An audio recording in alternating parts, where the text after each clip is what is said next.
Asian glory YouTube channel के online platform पे मैं एशियन सिंह एक बार फिर से आपका हार्दिक स्वागत एवं अभिनंदन करता हूं। बीएड प्रथम वर्ष सिद्धार्थ विश्वविद्यालय से संबद्ध जितने भी कॉलेज हैं उनकी परीक्षाएं जो संभावित तिथि जारी हुई है विश्वविद्यालय स्तर से 17 जुलाई है। अभी तक कोई भी टाइम टेबल जारी नहीं हुआ है। केवल एक आधिकारिक घोषणा ये की गई है कि 17 जुलाई से बीएड फर्स्ट ईयर और बीएड सेकेंड ईयर की परीक्षाएं आयोजित की जाएंगी, लेकिन अभी तक टाइम टेबल नहीं आया है।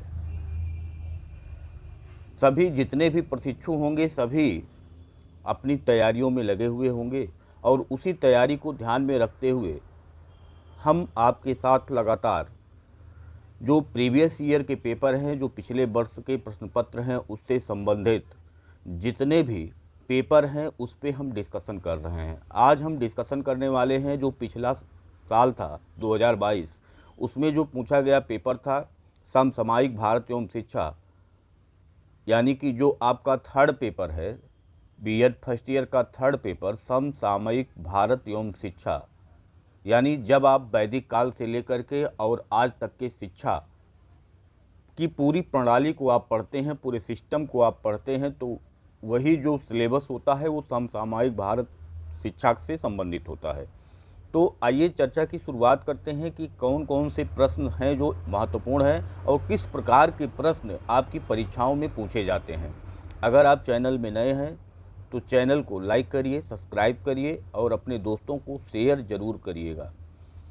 बीएड प्रथम वर्ष और बीएड द्वितीय वर्ष से संबंधित तमाम वीडियोज इस चैनल पे उपलब्ध हैं। लगभग 500 वीडियो इस चैनल पे उपलब्ध हैं।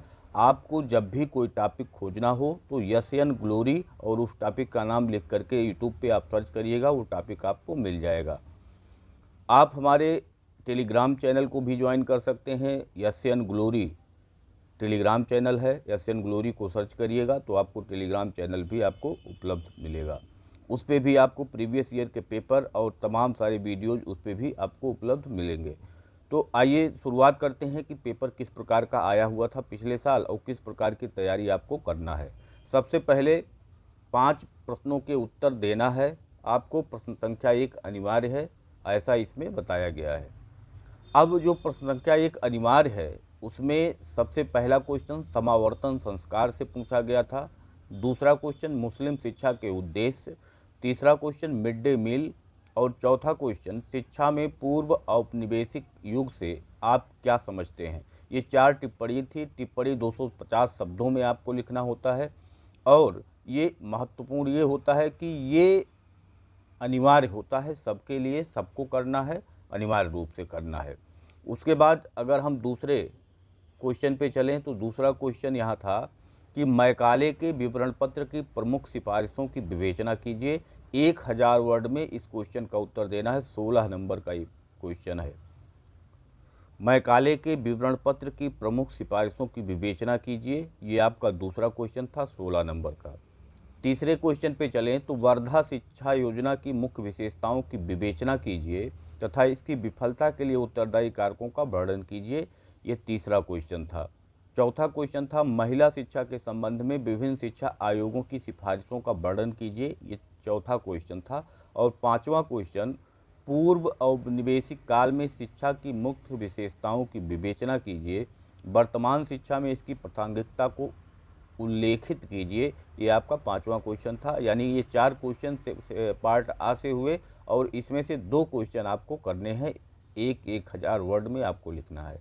अब अगर हम खंड बा की चर्चा करें तो खंड बा में आपको जो क्वेश्चन मिलेगा वो आ और बा 2 पार्ट में करके मिलेगा। ए और बी 2 पार्ट में करके मिलेगा। जिस प्रश्न का आप ए करेंगे उसी का ही बी करेंगे। ऐसा नहीं ए किसी और क्वेश्चन का किए और बी किसी और क्वेश्चन का, ऐसा नहीं करना है।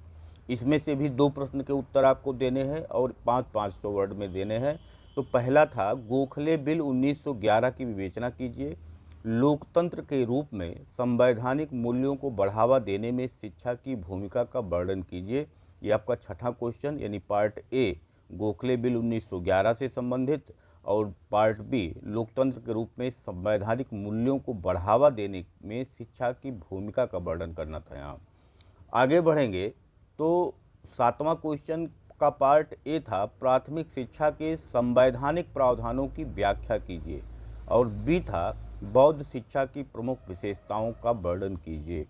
8वें का ए देखेंगे तो व्यावसायिक शिक्षा के संबंध में राष्ट्रीय शिक्षा नीति 1986 की सिफारिशों का वर्णन कीजिए, और बा था, वैदिक शिक्षा के गुण एवं दोषों की विवेचना कीजिए। आप हमारे चैनल पे इन सभी प्रश्नों का उत्तर पा सकते हैं, बशर्ते आप एशियन ग्लोरी वैदिक शिक्षा, एशियन ग्लोरी बौद्ध शिक्षा, एशियन ग्लोरी गोखले बिल, ऐसे करके आप खोजेंगे तो सभी प्रश्नों के उत्तर आपको इस पे मिलेंगे। सब पे वीडियो बने हुए हैं, आप उसको जा करके सर्च करके आप उसको देख सकते हैं। अब अगर लास्ट क्वेश्चन और 9वें क्वेश्चन की हम चर्चा करें तो 9वां क्वेश्चन था, शिक्षा के नवीनतम प्रयोग के रूप में एकलव्य की व्याख्या कीजिए। एकलव्य एक स्कीम है जो बच्चों को पढ़ाने से संबंधित है, उसके बारे में यहाँ ये पूछ रहा है। उसके बाद चार्टर अधिनियम 1813 के मुख्य बिंदुओं का वर्णन कीजिए कि 1813 का जो चार्टर आया था उसमें मुख्य बिंदु शिक्षा से संबंधित क्या थे, उसके बारे में आपसे चर्चा कर रहा है, पूछ रहा है, आपको उसका उत्तर लिखना था। तो इस प्रकार से ये आपका पेपर था, समसामयिक भारत में शिक्षा, और किस प्रकार के प्रश्नों की प्रकृति है, इस प्रकृति को देखिए, और इसी आधार पे आपको ये चेक करना है कि किस प्रकार हम इसका उत्तर लिख सकते हैं और कैसे हम इसका उत्तर लिखेंगे। तो इससे संबंधित हम लगातार चर्चा कर रहे हैं कि किस प्रकार के प्रश्नों को विश्वविद्यालय पूछता है और उसका उत्तर किस प्रकार से लिखना है, हम इस पे भी चर्चा आपसे करेंगे। अगर आप चैनल पर नए आए हैं तो चैनल को लाइक करिए, सब्सक्राइब करिए, अपने दोस्तों में शेयर जरूर करिए।